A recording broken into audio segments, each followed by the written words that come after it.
In my understanding, human beings were never supposed to know what we know through human design. If human beings knew this, then we would not be as efficient as a species as we have been, because obviously the times we're living now show how inefficient we can be. I mean, um,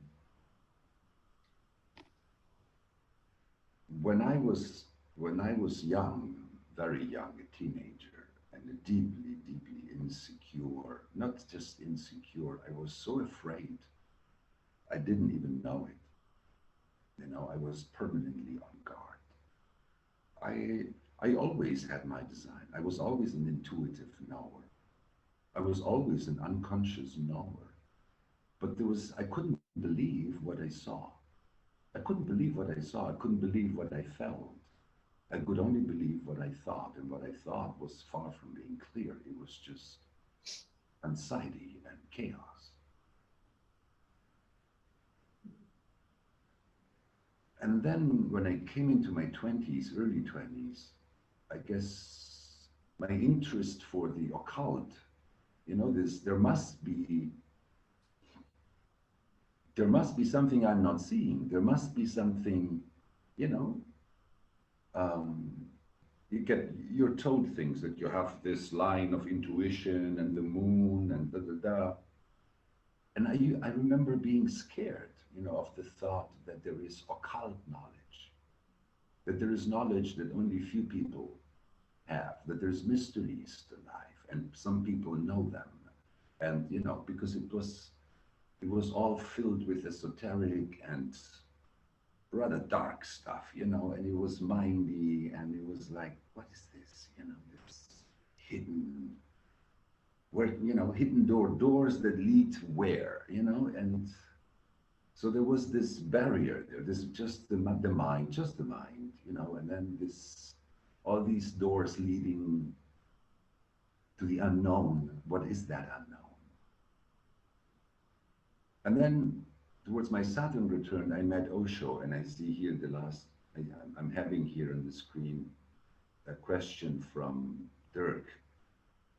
He wants to know about Ra's take on Osho. And he speaks about enlightenment and, you know, meditation, and that was great. I mean, I did not understand a thing of what he was talking about, but I loved the effect that meditation had on me, on my body.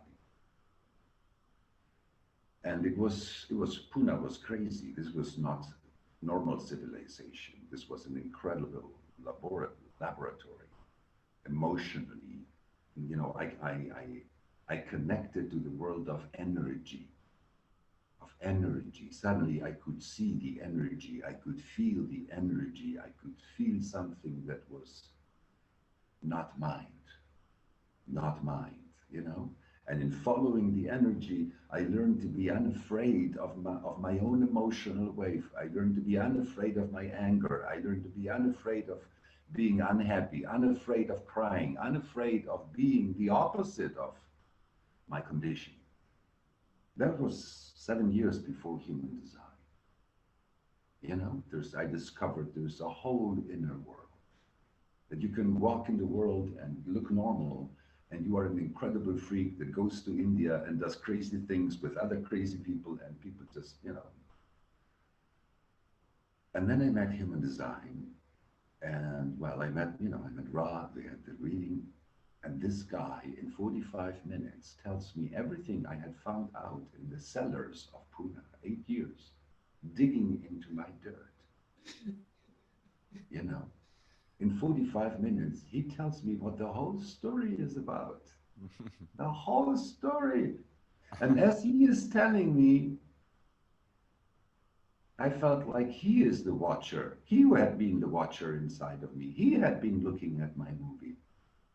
He was seeing me from the inside. He was seeing me like I wish I could have seen myself before.